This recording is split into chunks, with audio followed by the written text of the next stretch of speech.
welcome back to my channel. I hope you're having such a fantastic day. I hope that you're staying healthy and safe.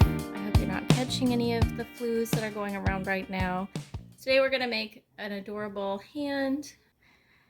So to get started, go ahead and grab just a gray color, which you can find on your color wheel here. Go here and select rectangle. So we want the little noodle icon. Go to rectangle. We're just going to put in,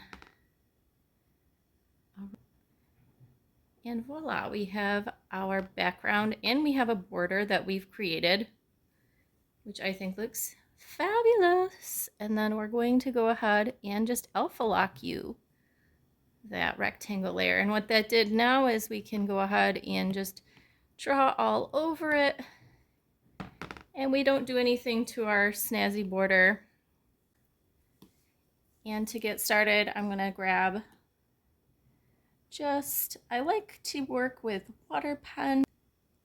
I'm going to draw some of my lines in the color that I will be using for that area, just so that way we don't get things murky as we're drawing them. Of course, it's impossible to have a murky image in Procreate because you can always undo and overlay, but it just makes it a little bit easier as we're working.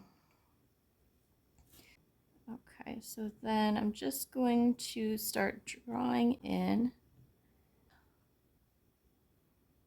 Of course, she's got this little stem going between her fingers. I just kind of want to get the outline of her beautiful hand. And she's got such a gorgeous hand. And I'll just start coloring in the areas that I want to block in with certain color.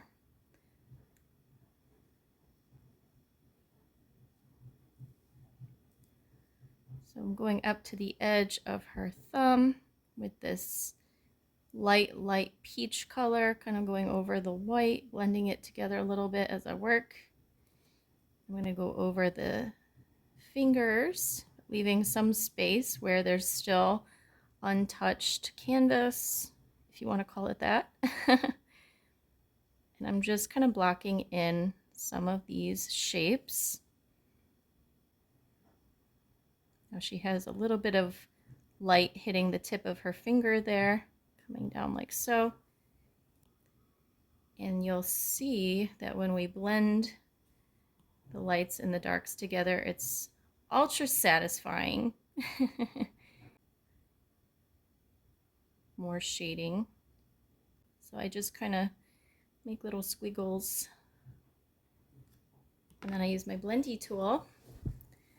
And I just start kind of blending it all out. Doing circular motions as I'm blending. Right now I'm just making circular motions against this darker shadow. I'll grow the size of my brush just a little bit. Kind of start blending in these spots together. And I'm just kind of giving everything a good blend. I don't know if you can see, I'm just making circular motions. I'm going to keep building as I go. Go in with a little bit of a peachy color now and start defining some of these areas of the fingers, like right here. Along the edge of the finger, there's a little bit of peach that's poking through there. I'll add a little bit of that color into the fingers, just very slightly. Always remembering to blend it. Now when you go into the fingers, make sure you go in with a smaller brush. You don't want to overpower the drawing or blend outside of your shapes. So the character of the hand is coming along, and we'll keep working at it. I see some of this peach. I see where the tip of the thumb meets the forefinger there. And I see some peach right here as well. I'm just going to blend all of that out.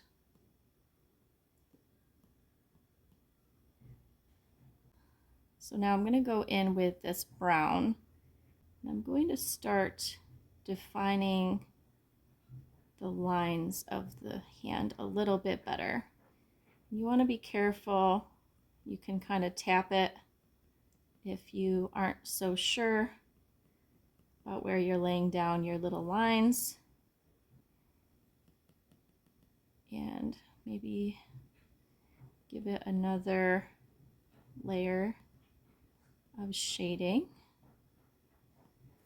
And then go ahead and just blend it again.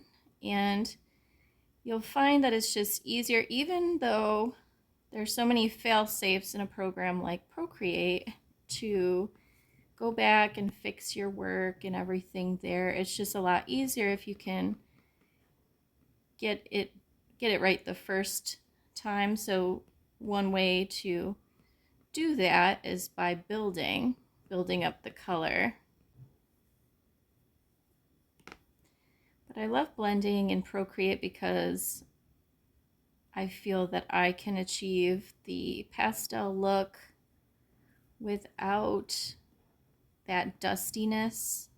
That was always one of the things I just could not stand about pastel art, is just so much dust. It's funny because once I switched to digital, I actually can now have nice clothes because I'm not constantly covering them with paint, which you might relate to if you're also an artist. Okay, so let's keep building up our shadows and just kind of blend it out.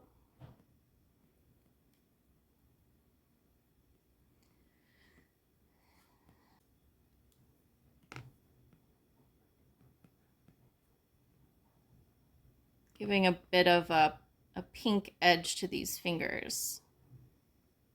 Once we're done with this tutorial, you can keep working on it. I'll include the reference photo at my website. Now this is the painting I did, but this is actually a reference photo I found on unsplash.com, which is a Creative Commons website for where you can find photography. And because I'm not really interested in buying a fancy camera and doing all that art, but honestly, I just kind of want to make paintings.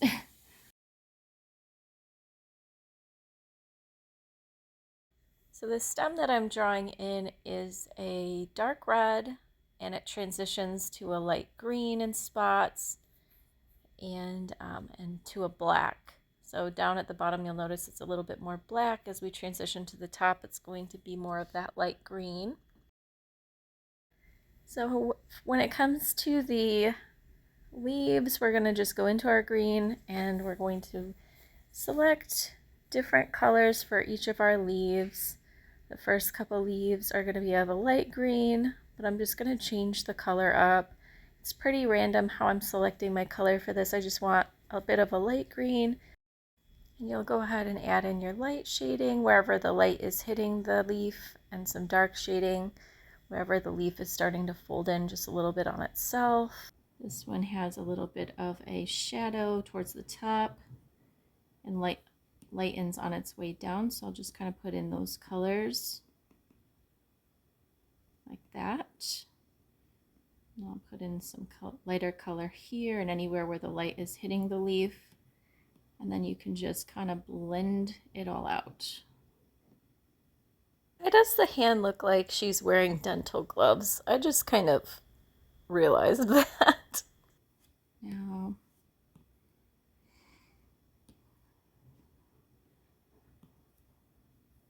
for these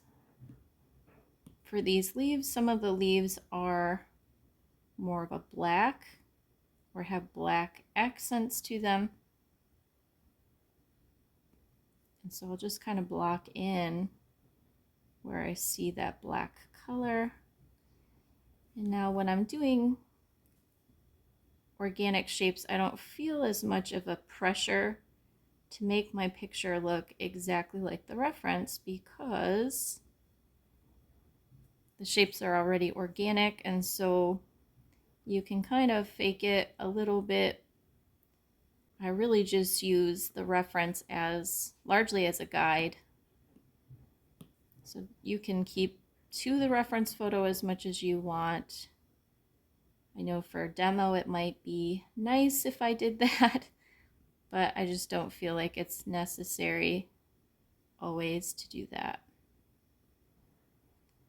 So I'm just kind of creating in more shapes for the leaves. There's dust on my screen. Oh no. So I'm just going to go ahead and fill in some of these leaves a little bit dark.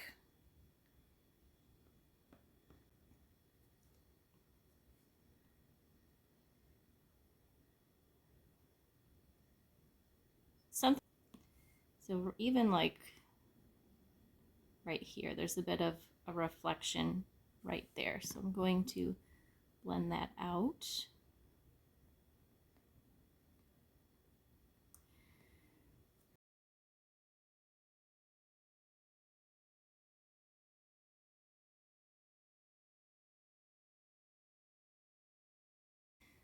Okay, going into the hand now, I'm gonna just kind of put in just how soft and like velvety her hand is. And I'm creating like these little notches where there's the little wrinkles. And I'll go in with maybe a tan and just kind of reinforce those little wrinkly areas of the hand as it's folded. And just kind of blend it all out. I mean, we all know how to blend by now. All right, and alas, that does conclude our tutorial for today. But this is a great foundation. You can keep refining things further. The photo will be available at Meyerhoff Art on Facebook. Thanks again, guys, and I'll see you in the next one. Bye!